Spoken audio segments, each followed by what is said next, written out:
Talk Radio. If you come join us at bbmglobalnetwork.com.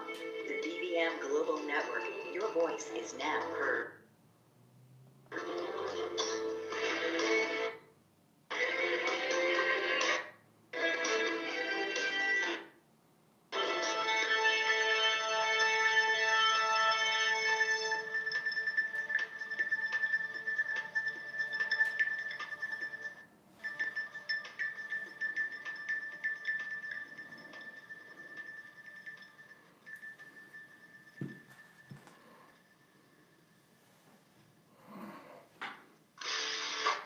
Welcome to Bridges with your host, Dr. Paul, from the studies of traditional and alternative methods in martial arts. 30 seconds until we... Thank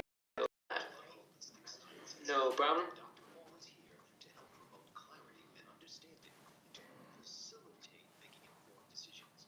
You learn to trust yourself, opening up to a new world of connection, relationships, and care. So please 10 seconds. And 5, 3, 2, and we are live. Hey, welcome to another show of Bridges. I'm your host, Dr. Paul, and you listen to the BBM Global Network. Last week, what a show. I was in Atlanta, my friend Rob was in Dallas, and it was just such a loud show. But I'm glad I'm back in my little studio in the Lighthouse, and we are here. You know, every show in Bridges, as you know, if you've been watching and listening, welcome to all the people that have been listening throughout the country and who are traveling home. People on the East Coast, I know they're getting ready for a little bit of a snowstorm, but who knows? You got people in the Midwest that's getting slammed with cold. In each show, I like to represent a bridge. And each bridge is significant about what we're doing and what we're not doing. And today's bridge is the Ambassador Bridge. It's the Canadian bridge. Now, this bridge has got two different significance of it. One, there's a lot of workers that are working near the bridge with a duty-free shop. And women, not workers, but mostly women, are developing breast cancer. It seems like an odd phenomenon that these people are working in an area that is actually making them sick. But we've worked in places that's made us sick. And we need to look more into that. And I know there's people out there who's trying to be an ambassador, which is funny because of the bridge, but really trying to get things focused on why these women are developing these breast cancer. And also, I like to associate with a human rights. Now, again, human rights is something that I think we ought to be. It's important. It's important to know that you have them. It's important to know that you have to fight for them. It's important to do a lot of things. And today is the right to life. Right to life. Right to live where you want to live, how you want to live. And it's important that you fight for a living cause. I always say to myself that I teach the living sciences, whether it be in self-defense and martial arts, or whether it be in the holistic practices. You know, there's things that are trying to attack you, right? And in that attack, you have to learn how to defend yourself, whether it be a cold, whether it be a person, whether it be an emotional difficulty block. We have to learn how to defend ourselves. There's so many sicknesses out there. And trust me, if someone's trying to attack you, that is a sickness. The sickness is coming from whatever their reason is. And when we are working on our practitioner arts, and we just had a really gala event in Atlantic City, and there's one coming up in Atlantic City. We have many of these grandmasters and these teachers out here, these true teachers, women and men, who are trying to get you to focus on synergy, centering your energy to focus on defeating the enemy either within and externally. And that's all that we're trying to do here. And if you're not taking responsibility to work on that action, because it's an action. This is not a false thing. I mean, we have to learn how to do this. I mean, people say it's education, or it's learning. And I've been going to these schools, and I've been teaching some of these young kids martial sciences. And the reason why I call it martial sciences is because I want them to fully understand the whole spectrum of what martial arts really is and how it heals life, how it saves life, how it protects life in all aspects. So many kids they're so troubled and forced, whether it be the social media, whether it be a lot of different things. And we, as teachers, as human beings, again, going back to the right to life. Life is an action. Life is more than just passing it by. I mean, no more, sitting on the sidelines. So last week we were talking to Robert Cratch and the football players and a lot of people that are developing these traumas from injuries from their job, their sport, the ambassador bridge, this bridge that women are developing these cancers from their job. What is going on when we have a hard time protecting the people that are trying to do something, whether it be work, sports, or entertainment, that is causing them to be sick? Is it our responsibility to be notified? Is it our responsibility to acknowledge? Is it our responsibility to just be informed and do nothing? I'd like to hear your comments, but you can always call in if you have any questions or comments at 877-475-8570. And you can contact me here on the show. You can call in. Remember, this is a call-in show, participation show. Now, throughout the week, I get emails and questions, and that's good because some things need to be more cleared up for your own personal use, and that happens. And you can always reach me through the show. You can always find me on the show, or you can contact me through drpaulholisticscience.com. Contact me, ask the question, because many questions are only for you, right? Many questions you have that touches you about what we have talked about, what you can do, and what is the possibility of doing. Now, the right to a life, the right to an action, and I stress the action part. So every morning I do an action. I mean, I do my prayers, I do my meditation, and then I do my, in martial arts we call them katas or movements. And the movements is for different parts of my body. What I mean is that most people have heard of Tai Chi Chuan or Qigong and all of it, all of our practices, all the high level practices focuses on different parts of the organ.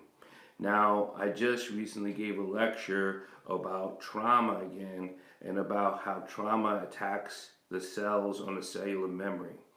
When you're doing an action, the right to life, which is the human rights today, when you're doing an action, there are different movements, there are different functions that we can do to harness the energy in our kidneys, our lungs, our spleen, our stomach, our heart. They all have relatively different breath work, different action work. And being radio, it's very tough for you to do. We've had a guest before when she talked about just harnessing and clearing your mind and doing this relatively couple of minutes. Now, those practices work, but again, it takes an act of action to practice. We're about ready to take our first break, and you're listening to Dr. Paul and Bridges, and we'll be right back. All right, we got some callers in. We got Quan, I think, and Ashley. Okay, Ashley. Hey, Quan. All right, 1 second. I'm just hanging out for the whole show. Okay. Just call me when you're ready. Hey, Quan. A minute, sir.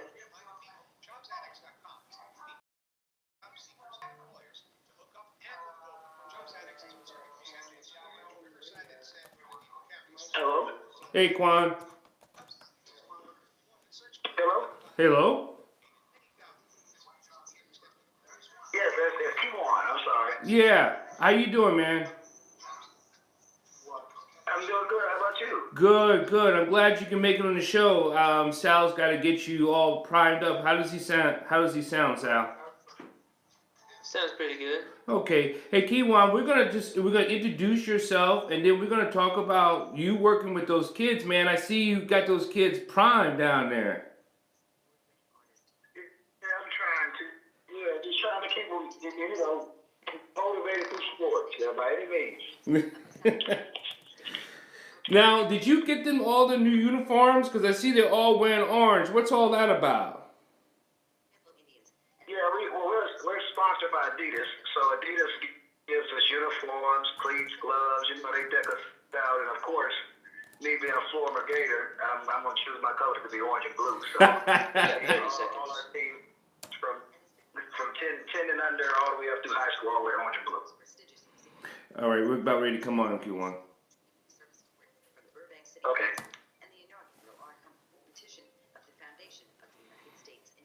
We got 10 seconds. And 5, 4, 3, 2, and we are back. Hey, welcome back to Bridges. I'm your host, Dr. Paul. And remember, today's show is the Ambassador Bridge. And today's human rights is the right to life. And we got our first guest on, it's Keiwan Ratliff. Man, Pro Bowler. I met him down at the Pro Bowl week, and we had a good time, a good talk, and good conversation. And I wanted him to come on to the show just to talk about the amazing things he's doing with these kids. Keiwan, come on into the Bridges. I appreciate you for having me. Absolutely, brother. Tell everyone about who you are, what your life is, what you've been, and then we'll get right into the real talk about these kids and where you're from too. Okay, well, I'm a retired pro athlete. Played 7 years in the National Football League. I played my first 4 with the Cincinnati Bengals. I played 2 with the Indianapolis Colts, and I played 1 with the Pittsburgh Steelers. I played at the University of Florida. I was drafted in the 2nd round, and I've been blessed to experience a whole lot of things outside of most kids that, from my circumstances, were able to see through the game of football. Absolutely. Now, you are from Youngstown also, correct? Yes, I am. Born and raised in Youngstown, Ohio.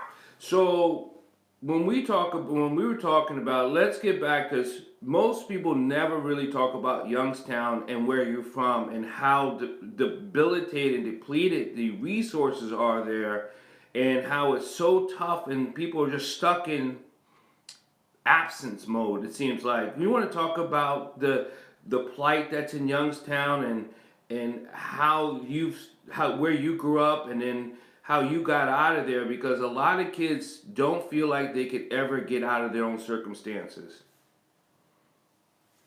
Well, looking back on it, hindsight is 2020. I was blessed enough that my mom was smart enough to get me out of there at an age where my mind was, was wandering to the same thing that the majority of those kids in Youngstown are doing at that time. Early teen years, Yeah. You're influenced by the street life and the guys that are making the fast money, and you don't see a lot of opportunity and a lot of jobs around you. So a lot of times guys are pushed to that lifestyle, and I can't sit up here and act like my life was all roses at that age. So I was influenced the same way those other kids were. Hey, me too. So my mom seen that. my mom put a whooping on me. Yeah, my mom put a whooping on me. She put me straight too. So my mom took me and my younger brother. She moved us to Columbus, which actually saved me, because that got me away. That gave me a chance to actually focus on my sport and the love that I had for it, and it took the negativity away that was surrounding me being in Youngstown. Because, like you said, in Youngstown, it's tough enough being an athlete and still trying to stay on the straight and narrow, because they don't, have any boundaries as far as, you're an athlete, we're gonna leave you alone. If you're an athlete, you live in that neighborhood, you're still affiliated with that neighborhood. So Right. you can be, Right. subject to a drive-by shooting just like the next guy. So, it's pretty tough in Youngstown, but I'm sure it's a lot of places around the world that's just as bad. And it is, and around the world. And then I think that's why I really like to do bridges and get people to. It's like, yes, it's positive talk, but it's more about action. Most people hear things and they think they know something, and then if we talk about it, maybe we can clear up their understanding, and then hopefully that understanding brings them to an action. Because I don't know how anyone can do anything if they don't truly understand what's truly going on, then maybe they can act. If they don't act, that's a choice. But I think people think they know and don't really act.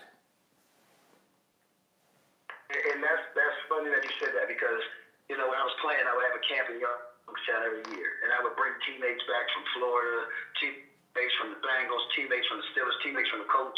And no matter where they were from, most of them were amazed at how behind the times people in Youngstown still are. I mean, it's you can talk about it and I can tell you about it, but like you said, until you walk in it and you see it and you just go there and you experience it for yourself, you won't understand what I'm really trying to say. And you know, so now let's get into, you started a program and you're scouting.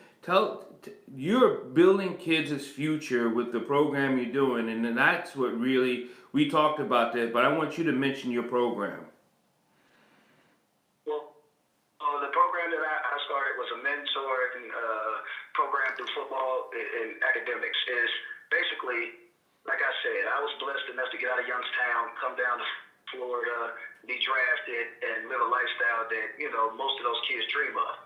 So now my job, I feel, is to open up as many doors and guide those kids along those pathways, as many of them as I can, to get them to school. And I've been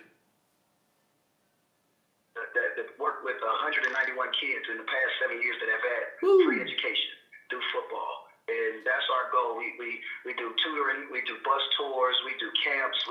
I just try to make sure that those kids get the right exposure and get seen by the right people so that now their skills and what they do on the field can be recognized not only from their high school coaches, but another resource like the basketball kids have AAU basketball. That's when we started the 7-on-7 football here in Central Florida. Now, in still Central Florida, we hear, like you said, there's a lot of places around the United States. Central Florida is similar to Youngstown. You got Louisiana, Mississippi. You got all these little small pockets in the United States. Here in New York, here in the Bronx, Brooklyn. All of these little places that seems like kids are still getting left, lost, or forgotten about. Why do you think that is? Because those areas are known for being rich in talent. You'll have, you know, your handful of kids throughout that area each year that are elite, but you don't have the amount that you have in the state of Florida, the state of California, or even Georgia now is a hotbed of the talent. So most coaches, I hate to say it, but most coaches are monkey see, monkey do. You know, those coaches will come here. I tell my kids in Florida, you can be the 5th, 6th best player on your team and still go to school for free. That's right. Those kids in Ohio, if you're not the top kid on your team, it's hard to get that scholarship. Do you think, I mean, because I've been contacting schools. There's another friend of mine in Minnesota, North Dakota, and he teaches AAU basketball. And a lot of times when we get into the home and talk to those kids, a lot of the parents still don't know how to navigate to get into the school. Is that something you also do? Because I know Bobby Morgan's doing that with his program, is getting that education and teaching some of those parents how to navigate, because it's a tough road to figure out what's what and how things are going on. Oh, that's definitely a part of our program. We want to educate the parents on the recruiting process, because like you said, a lot of those parents, it's the first time that anyone in their home has been recruited. It's for the first time. And most of my coaches on my staff have played major college football leagues. So most of us have went through this recruiting process. So we try to break it down and let them look at, you know, tell them the things that they need to look at, because a lot of the recruiting is all flash and glamours and glitz, like, you know, to catch your eyes, and it's not really any substance. So we try to help them see, you know, the things like the education pieces and the things that'll help them make the right choice. We're talking to Keiwan Ratliff, and he was a pro football player for many years in the NFL, and he decided to take his talents and change kids' lives. We're listening to Bridges on the BBM Global Network. You can also catch the podcast on iHeart and iTunes Radio. We'll be right back. We're going to take another break, but we're going to come back with Keiwan. We'll be right back. All right, we are clear. So, Keiwan, you want to talk about if people want to like give you some donations, because I know you need some cash flow to help keep that program afloat. Oh, that would be amazing. Anything would help. Absolutely. You know, I mean, yes, you may get sponsored and stuff, but man, I just think there should be like a team. Is there a way to get parents together like you do a football team so they can learn also? Is that a possibility? Well, we do seminars. We do recruiting seminars and things. But see, most of our things are for the parents of our players, but it's open to the public.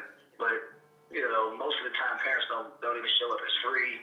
We have college coaches come in and speak about social media and how that helps or hurts you in the recruiting process. And we try to give them inside scoop, but you can't force them to do things that they don't want to do. Have you lost any kids to like gang violence while you were down there working with them? Oh, we've lost plenty of kids. There's plenty of kids that had multiple scholarships that they couldn't take because they got in some type of trouble or they did something. I had a kid who stole a teacher's iPhone on Monday. He was supposed to sign on Wednesday, so he lost all his scholarship. So now I don't even know what he's doing now. I know he's here local. We got 30 seconds. He never have to go to school. Jesus.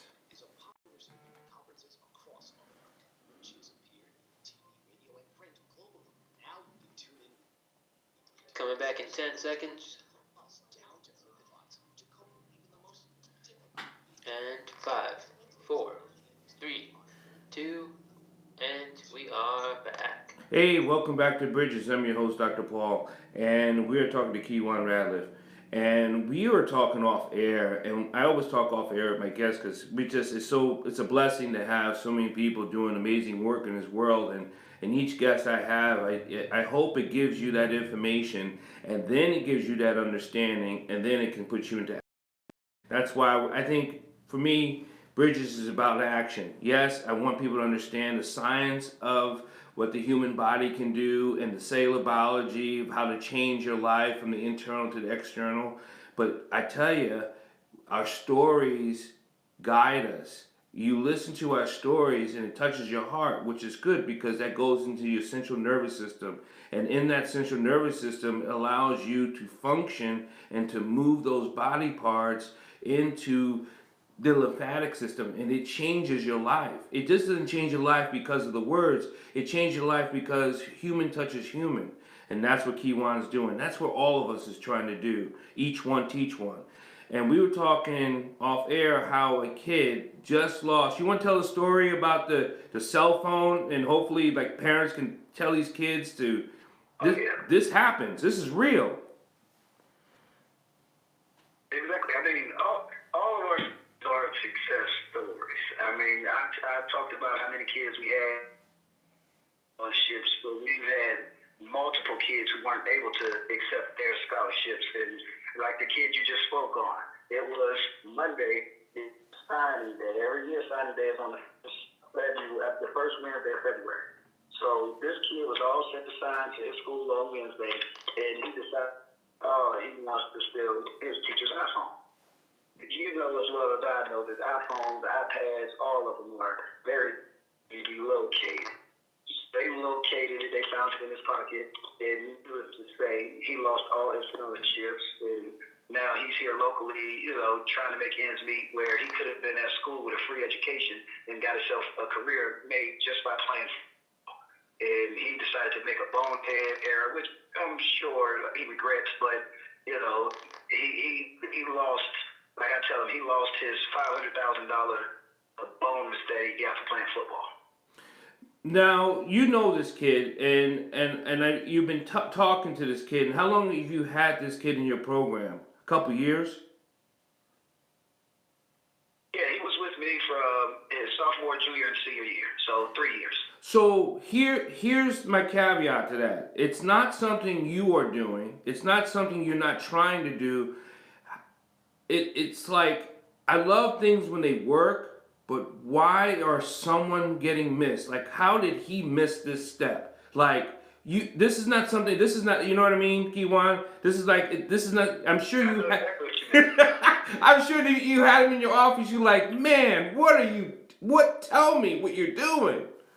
The thing is just like I brought up with myself, and just like I said with a lot of other kids that are growing up around those situations with peer pressure. Sometimes when you get away from the things that you know, like football and practice and the mentoring and the tutoring and all the things we're doing, you still have to go back and be your. So when you don't have the coach there always telling you right from wrong, you don't have the parent always there telling you right from wrong. Sometimes it's on that kid to really want it himself. And I mean, I hate to say it, but you're not going to save every kid. And some of those kids have to save themselves. And unfortunately, he chose the wrong path. And he's one of those stories that I use now when I'm talking to my future kids, and I tell them not to make the same mistakes he did. You know, we use, like I said, and that's what we were talking about here on Bridges, is that we use these stories to hopefully influence the heart so it can trigger an action. You know, and a lot of times we got to unlock that brain. And you mentioned something before about you being from Youngstown.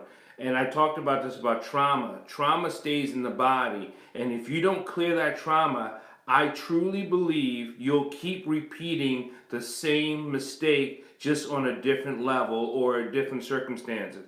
And I think that's the same reason why many people stay stuck in their situation, whether it be an abuse, physical, mental, or social and economic. They stay stuck, enslaved in that abusive state because of that trauma's locked in that body. And that's why I've been teaching emotional education, emotional reaction, is to unlock that trauma, because then we can clear it with the mentoring program, with the education program, because that's the only way we're going to help these kids make less mistakes. Does that make sense to you?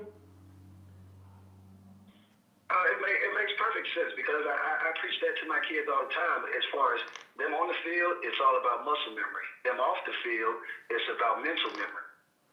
And I tell them that all the time. You have to break those habits and those that you did that were negative, that you naturally do and you don't think about. And just like you have to do that same football field with your muscle memory, you have to practice perfection so that now when you're in the game, it becomes second nature to you. And that's the same thing with their surroundings. If you don't break that cycle, that same pattern that you see everybody around you doing, then you're going to be stuck doing the same thing that they're 20 years from now. And that's the thing that I try to get these kids to understand.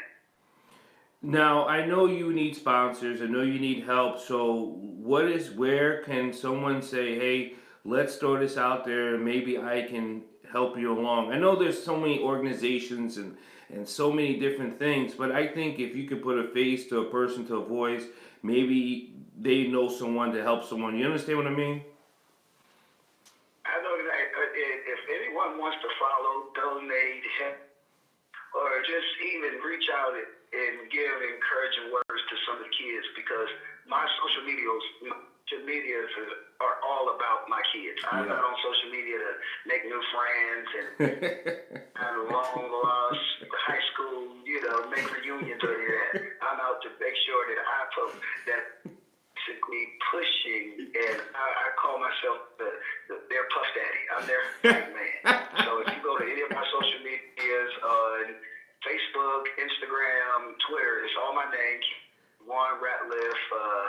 The Twitter is DBU1, Keiwan Ratliff DBU1. The same thing for Instagram, and on Facebook we have a Rat Pack football page that people can go and follow and see what we do in our tournaments and see videos and just see some of the success stories that we have with some of our kids. 30 seconds. All right, I just got another 30-second break here. We'll be right back. And before we sign off to Mr. Keiwan, I'd like to thank everyone for listening to Bridges, because, like I said, I want you now to have an understanding to turn into an action. And today is the Ambassador Bridge. And today is also the right to life. If you've noticed, what Keiwan was talking about is that you got to break some of those habits that you're coming from so you can choose to live. We'll be right back to listen to Bridges, and I'm your host, Dr. Paul. All right, we're clear, and we got someone else that called in. Yep. Lisa, hold on. Yeah. Lisa? I'm here. Okay, hold on. I'm gonna. You guys, Miss Lisa, Keiwan. This is Miss Lisa Woods, and she's a cancer survivor. So I want you guys to introduce each other to. She's gonna talk about how she's fighting cancer. It's a triple negative cancer too, negative breast cancer. So it's pretty amazing. How you doing, Lisa? To hear that, man. Congratulations. Yes, well, actually, I'm just surviving. I'm just now starting my journey. Oh, well, listen, I'm giving you a congratulations because I know that it's going to be a success. Yes, I believe Thank so. you. I believe and I receive.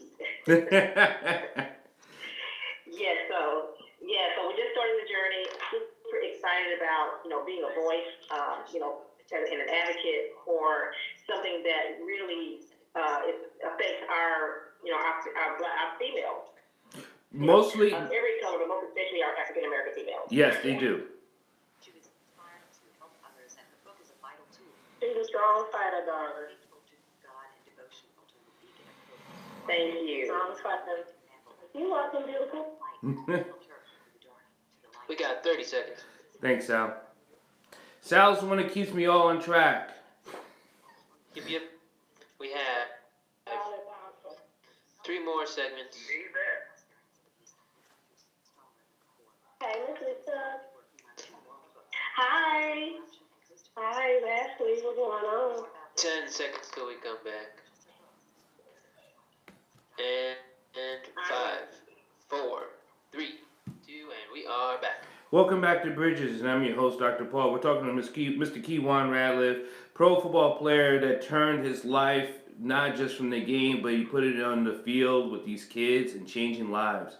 And I just want to say thank you so much for coming on to Bridges and being that voice and getting people to understand that we can change lives, and you're doing it with kids. So thank you so much, Keiwan. I appreciate you, man. So we're going to let Mr. Keiwan go because we have our next guest on. And Keiwan, I'll be in touch. I'll text you tomorrow, man. All right, thanks. Anytime. So we have Miss Lisa Woods. Miss Lisa Woods, come on in to Bridges. And Miss Lisa Woods she's going to tell a story. And before she tells a story, I am going to try to keep my emotions in check, because it touches so much of where I have lived and where it brought me to this moment. Because my mother also fought this situation. So Miss Lisa, I want you to introduce yourself, and then you go ahead, girl. Okay, thank you. Well, thank you so much for having me on. I'm excited to be a part of, what you're doing, allowing, people across the world to have a voice with their issues. My name is Lisa Woods. I am a native of Texas, and I am a mother of 7, and I have quite a few grandchildren, and just am enjoying my life. I just want to start off just with the story of how I am, how I came to be where I am right now. November 15th, I went to a business meeting. Unlike other, came home. It was actually out of town on a short trip. And I got home and I just yawned. And it was so crazy how a right hand just fell in this place where I instantly felt a lump in my right breast. And I'm 66 years of age, just had finished going through menopause at that age, and just saying, yay, I can really enjoy life and travel and do all the things I want to do. And this has really, really definitely changed my life from what I thought it would be. So my journey started November 16th. I actually went to the emergency room, and from there, the doctors set appointments for me. They said, you're exactly where you're supposed to be. And exactly 60 days from the date that I discovered the lump in my right breast, I was diagnosed with stage 2B triple negative breast cancer. Now, I've never heard of this before. I have always been an advocate of breast cancer.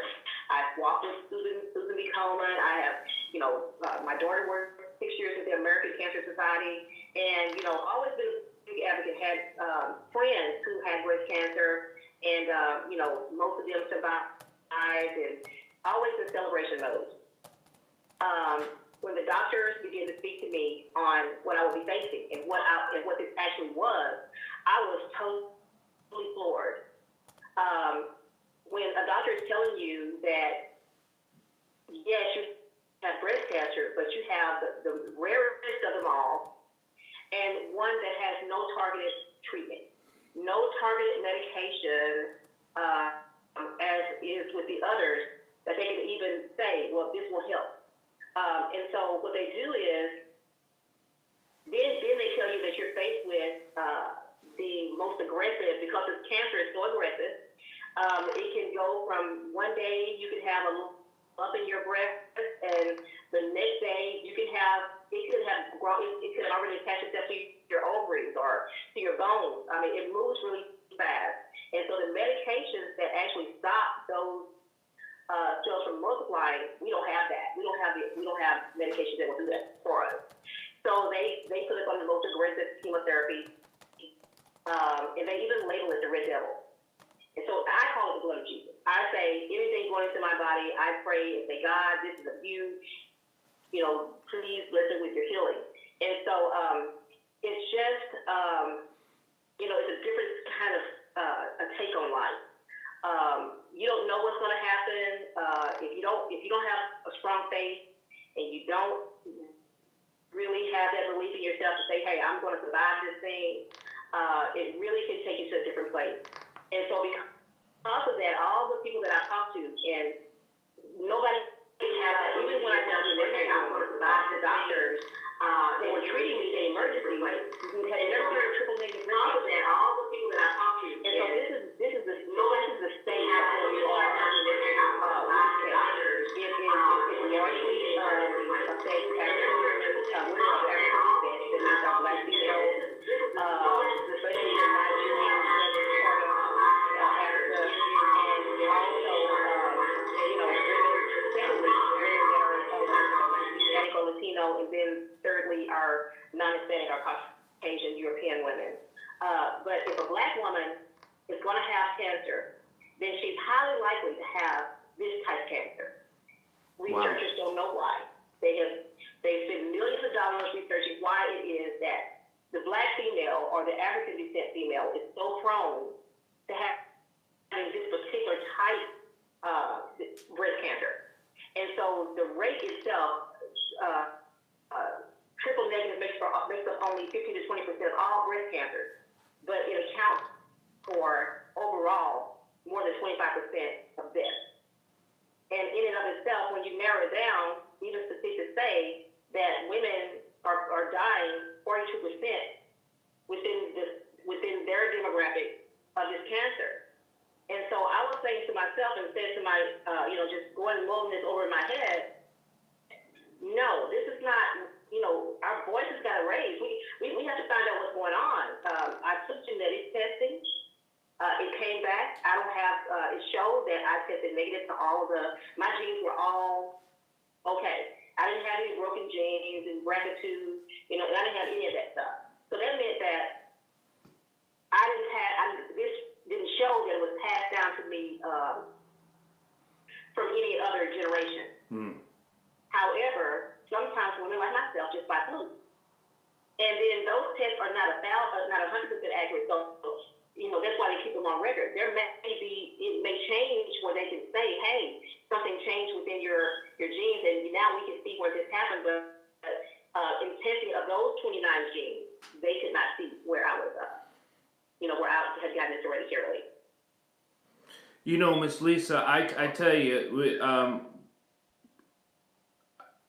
wow, it's not just so. There's so many things. My mother survived. My mother survived breast cancer, and she had a mastectomy.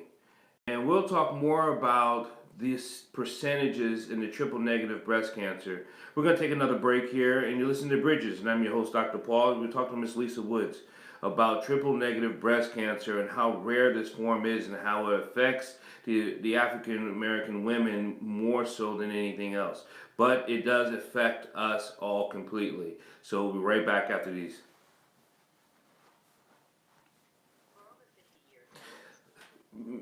Miss Lisa, so what do you think what did they tell you about it and how you got it after they tested your blood? They said that it was just some women just get it, but the majority of women would have had a broken gene, would have had it shown where they may have had that in their family, like the mother might have had it or an aunt might have had it on either side of the family. But in my case, as we know it from the generations that we knew of, and then with their testing showed that there was no one that had breast cancer of any kind. So what and I've heard of this before, and I was telling you this earlier, and I knew about it, and I knew how it was more so a blood, like it's in the bloodstream, it's in the genetic code, and that's what it triggered me years ago about when I was doing, because I do a lot of stuff for breast cancer and cancer awareness, but this caught my eye because it's so rare. Exactly, and because it's so rare, people just here and there, they just choose to go through it and then get over it and then join some group to say I'm a survivor. 30 seconds. All right. I have 5 daughters. I have 7. And a lot of granddaughters. Okay.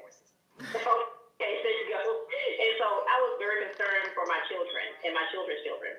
So We're coming back in 10 seconds. Hold on, Lisa. And 5, 4, 3, 2, and we are back. Welcome back to Bridges, and I'm your host, Dr. Paul.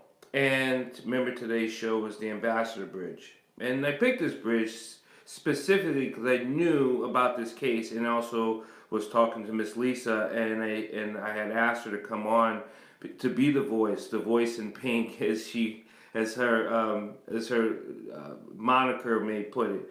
But these women at this bridge, in this Canadian bridge, I don't know if you ever heard of it, Lisa, that they're developing breast cancer for working in a duty-free shop. And it's just so odd, between 25 to 30 women all develop breast cancer while working around this bridge. And they don't know why. So, and also the human rights is the right to life. And before we took a break, I was letting you know that my mother had breast cancer, and she had a mastectomy. And fighting for cancer, and we know, remember I was talking about the sickness and trauma. We always are trying to fight a sickness, whether it be physical, internally, externally, from someone outside, and then you also have to understand what's in your bloodstream and your genetic code. I have 7 daughters, so I was always concerned about cancer and sickness because they do have it on both sides between cancer and MS. And then now I have a granddaughter, and then I just found out that I'm going to have another granddaughter. And Miss Lisa, you're in the same situation. You have daughters and granddaughters, and we're talking about this rare code that we still want to know more information about. Exactly. And there can't be too much information. You know, I've listened to a lot of the CNBC group. You know, and most of them are, you know, I'm not pro-black. I'm for every race of women. You know, I'm just a women's advocate altogether. But, you know, we have to really, really give heed because, you know, some of the documentation that I read on some of the sites are giving way to say that first of all, statistically, black women are taking longer times to treat them in between diagnosis and the actual treatment itself. Also, our demographically, the African American woman, comes from, from especially impoverished areas. Yeah. A lot of them don't have, they don't have insurance and things of that nature. And then our African counterparts are, a lot of them don't have access to doctors, period. Period. So, a lot of the times we're not even given subtypes. We don't even know. We might have triple negative, but we're not even given subtypes of what this is. But because this is becoming so prevalent now, they are now letting us know what we have and how we have to go about treating it. One of the things between information and acknowledgement and then is understanding so we can take an action. And that's why I like to do on bridges if you didn't hear. But this thing that, so many people who are not getting treated because they live in an economic dysfunction area, it does not make sense to me. It's like, it's just completely wrong. It's like they're still being economically enslaved into a situation that can be rectified just by education. Absolutely. And this is what Voices in Pink advocates. Voices in Pink was founded, and I'm just founding this. We're just turning it into, getting it going, and it's just becoming so great. We want to lift 1 million plus voices so that there can be enough voice around the nation so people can understand that this subtype cancer exists. Number two, we have to get the information out there in order for women who find that they may find themselves in this situation, that they have an organization they can go to, that we can then help them go through the channels they need to go to in order to get treatment that is in keeping with the severity of this disease.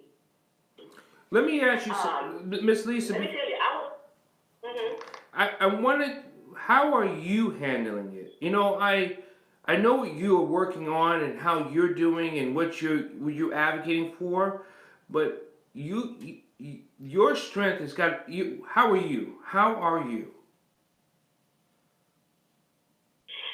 I have to tell you, I don't consider from it. Okay. When the minute the doctor told me that it wasn't passed down to me hereditarily, I knew that then that must mean that I must be a voice. Gotcha. So I'm always so focused on research and making sure I'm healthy and doing all the right things on my part. In my mind, I'm already a survivor. So it's important for me then to help women to understand this is not destiny. So I can't be a woe is me person. I consider myself as being a very strong individual in all circumstances. I can't deny that maybe on a Sunday morning when I'm listening to gospel, I may shed a tear just because I'm just so grateful. But or in the midnight hour, when I'm sitting alone, I may shed a tear and say, God, you sure this was meant for me? But however, I thank God in all circumstances, and that's where my help comes from, and that's where I find my strength. And so, in order for me to be a voice, I have to be a strength to others. Yeah. I cannot let weakness overwhelm me. And I'm glad you're on. I'm glad you're the voice, but more importantly, I'm gonna let you know you're not alone. And I said that to you before. I said, you're just not alone. I know Miss Ashley is on the line, and she's my little boots on the ground. Miss Ashley, you want to talk to Miss Lisa? Oh, my beautiful Miss Lisa, that's my queen. She already knows that I'm a true supporter of her. This is taking me in another way that I couldn't even imagine because we're so close. And she has such an amazing spirit. And like I told her, baby, just be amazing. We're the number one that's the most supporter that's going to get this out there and get the people, get the support and get some voice and things for her. And she doesn't deserve it. No woman deserves cancer. And for the community to not even, for the world to not even, like you said, the people that don't get treatment because they don't have insurance, that's crap. Yeah. We're going to let them not do anything. That's what we have to stop. We have to stop that. So as many people, so I know we got another segment, but Miss Lisa, if people want to support you and chime in on Voices in Pink, what do they do? Absolutely. Well, they go to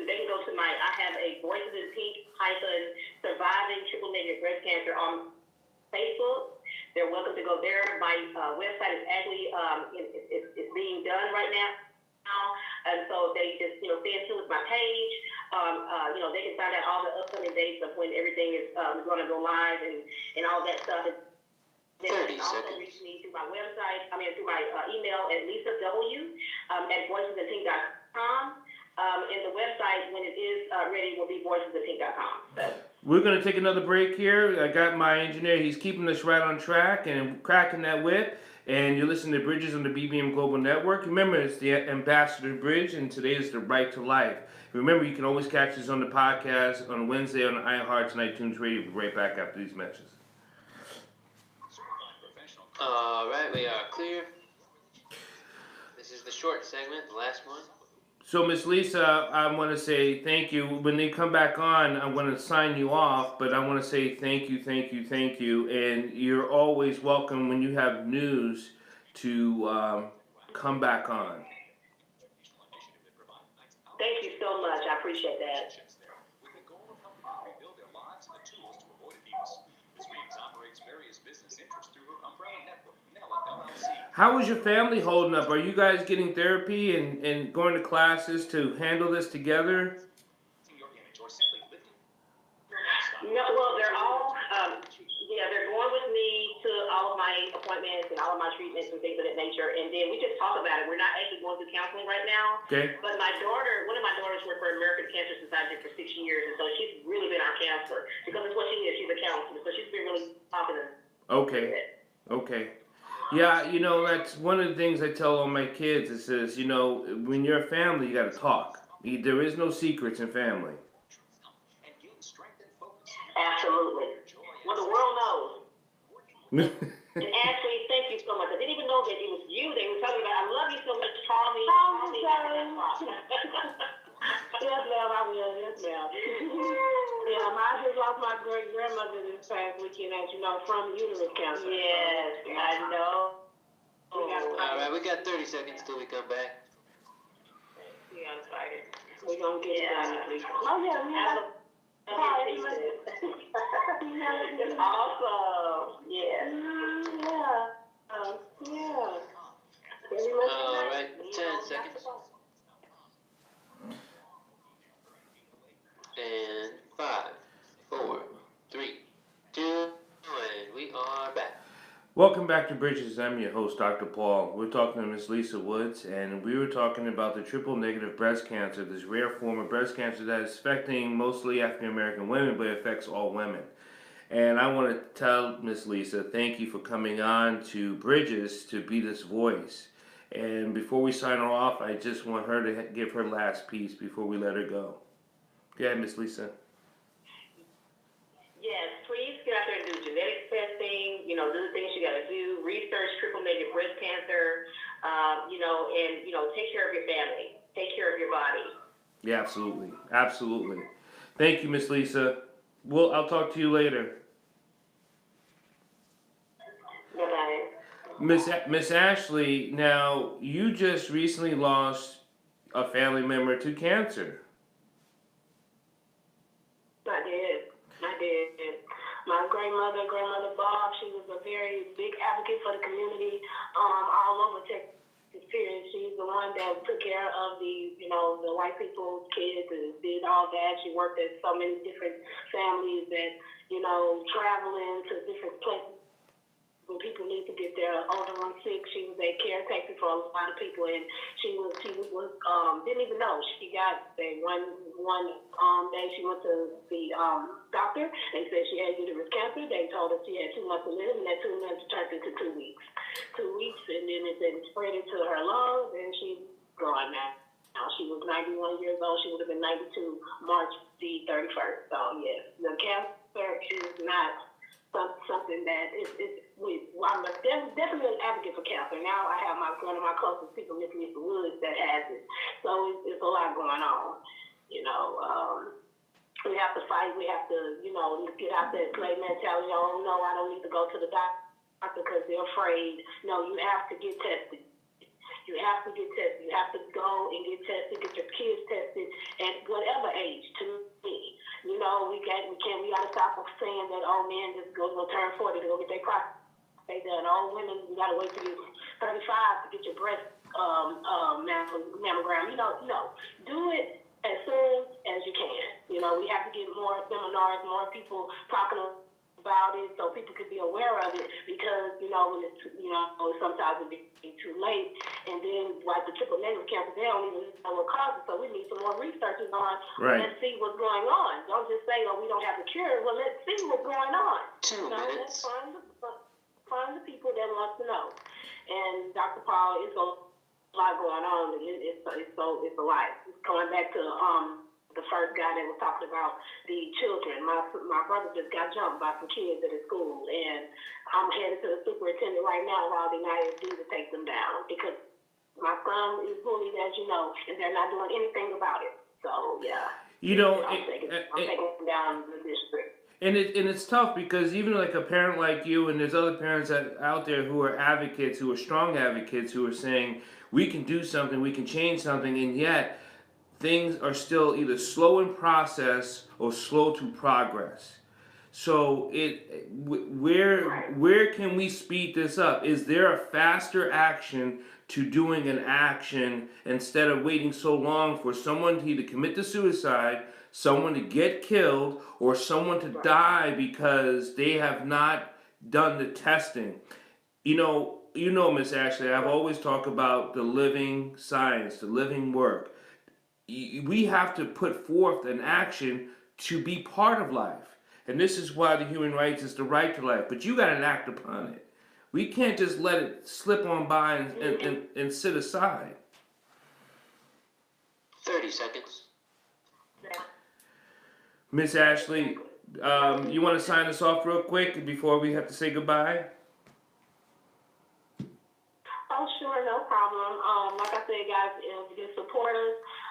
You know, you can log on to www.wmagazine.com or get with Dr. Paul. He's one of our writers, and he's one of our main people to get in contact with if y'all want to, you know, show some support by donating, because that's what we need. We need some funding to get these programs entirely out to help these children and voices to think as well, to help the causes all around.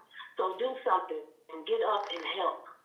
Thank you. Thank you to all our guests. Thank you to Keiwan, Ratliff, and thank you to Miss Lisa Woods, and thank you to our constant supporter, Miss Ashley Johnson. You listen to Bridges, and I'm your host, Dr. Paul, and I'll see you next Monday at 8 p.m. All right, we are clear. Thanks, Al. Call me, Dr. Paul.